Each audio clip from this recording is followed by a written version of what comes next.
দর্শক, একটা অন্যরকম খবর। আদালতে পলক বলেছেন 5 হাত লম্বা 4 হাত চওড়া সেলে ফাঁসির দণ্ডপ্রাপ্তদের সঙ্গে রাখা হয়েছে। না, নিঃসন্দেহে এটা খুবই অন্যায় কাজ, এটা করা উচিত না। যেহেতু সরকার একটা মানবাধিকারের দৃষ্টিভঙ্গি নিয়ে এগোচ্ছে, আইনানুগ পথে সবকিছু মীমাংসা করার চেষ্টা করছে, সবকিছু যে ঠিক মতো হচ্ছে তাও না, কিন্তু মূল লক্ষ্যটা কিন্তু সেভাবে এগোচ্ছে।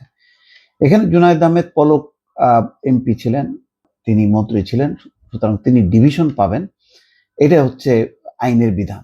তার বদলে তাকে কারাগারে 5 হাত লম্বা 4 হাত চওড়া সেলে ফাঁসির দণ্ডপ্রাপ্ত, অর্থাৎ এটা সম্ভবত ফাঁসির দণ্ডপ্রাপ্তদেরকে যে ধরনের সেলে রাখা হয় ঠিক সেই ধরনের সেলে রাখা হয়েছে। দর্শক, জানি না সরকারের এই ক্ষেত্রে বক্তব্য কি, কিন্তু যেহেতু তিনি বলছেন তাহলে এটার একটা ভিত্তি আছে। আজকে আদালতে এটি বলেছে। আদালতে এক ব্যক্তির, শাহবাগে এক ব্যক্তির নিহতের ঘটনায় তাকে অভিযুক্ত করা হয়েছে এবং তাকে গ্রেফতার দেখানো হয়েছে নতুন একটি মামলায়। সেই মামলায় তিনি আদালতের অনুমতি চেয়ে বক্তব্য রাখেন। তিনি আদালত যখন তাকে অনুমোদন দেয় তখন তিনি বলছেন যে কাশিমপুর হাই সিকিউরিটি কারাগারে তিনি ডিভিশন পাচ্ছেন না। কাশিমপুর হাই সিকিউরিটি কারাগারে তিনি ডিভিশন পাচ্ছেন না। 5 হাত লম্বা 4 হাত চওড়া সেলে তাকে রাখা হয়েছে। পরিবারের সঙ্গে সাক্ষাৎ সহ ফোনে কথা বলার সুযোগ পাচ্ছেন না। এই কারাগারে বেশিরভাগ ফাঁসির দণ্ডপ্রাপ্ত আসামি, তাদের মধ্যে তাকে রাখা হয়েছে। এটা তো ঠিক হলো না। পলক তো ফাঁসির দণ্ডপ্রাপ্ত কোনো আসামি না যে তাকে তাদের সঙ্গে রাখা হবে। এই সময় আদালত পলককে লিখিত আকারে আবেদন দাখিল করতে পারেন, পরে আদালত গ্রেপ্তার দেখানোর পর আবেদন মঞ্জুর করেন।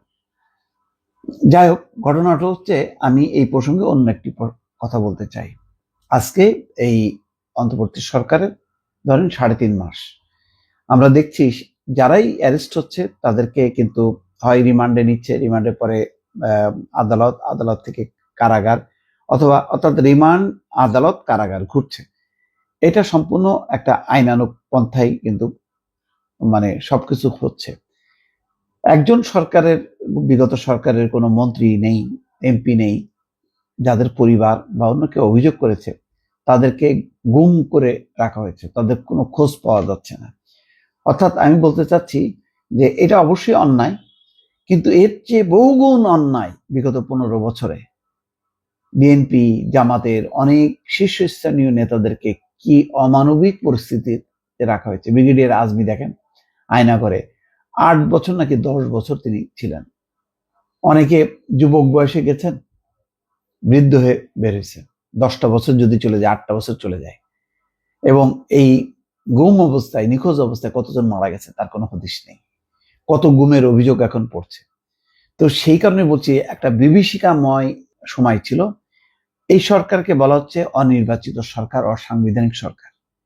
তারপরও সব কিন্তু তারা নিয়ম মাফিক এগোনোর চেষ্টা করছে। এই যে ব্যত্যয় ঘটছে বলেই তো আজকে পলক কথা বলার সুযোগ পাচ্ছে, কিন্তু সবাই তো আর এই কথা বলেনি পলকের মতন। তার মানে বাকিদের ক্ষেত্রে ঠিক আছে।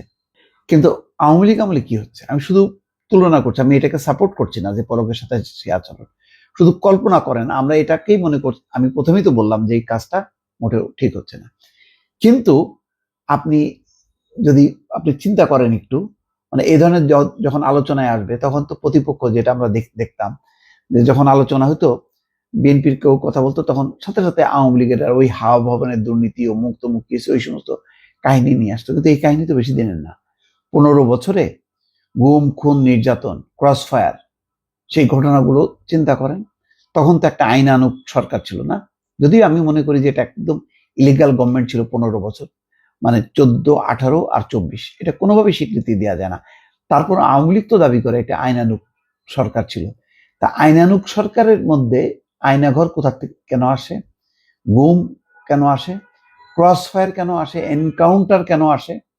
সেজন্য বলছি যে এখন আওয়ামী লীগের অনেকে অভিযোগ করছে, যখন অভিযোগ তারা করবেন, আমি প্রতিবাদ করছি, আমি তার আওয়ামী লীগ করি না, আমারটা হয়তো মানায়, কিন্তু এইসব ঘটনা নিয়ে যখন নাকি আওয়ামী লীগের কেউ কথা বলবেন, তখন কিন্তু যে কেউ বলবেন যে তোমাদের সময় তো আমরা কি করছিলাম, এই ঘটনাগুলির ব্যাপারে একটু ব্যাখ্যা দাও, কি বলবে তারা? আমি শুধু এইটাই ভাবছি, সেই ভাবনাটা আপনাদের সামনে নিয়ে আসলাম। কিন্তু কোনোভাবেই আমি এটা বলবো না যে এই বর্তমান যে অন্তর্বর্তী সরকার তারা বেআইনি কোনো কাজ করুক, বরং নিয়ম মাফিক যা যা করার দরকার সেগুলো তাদের করা উচিত। দর্শক ভালো থাকবেন, আল্লাহ হাফেজ।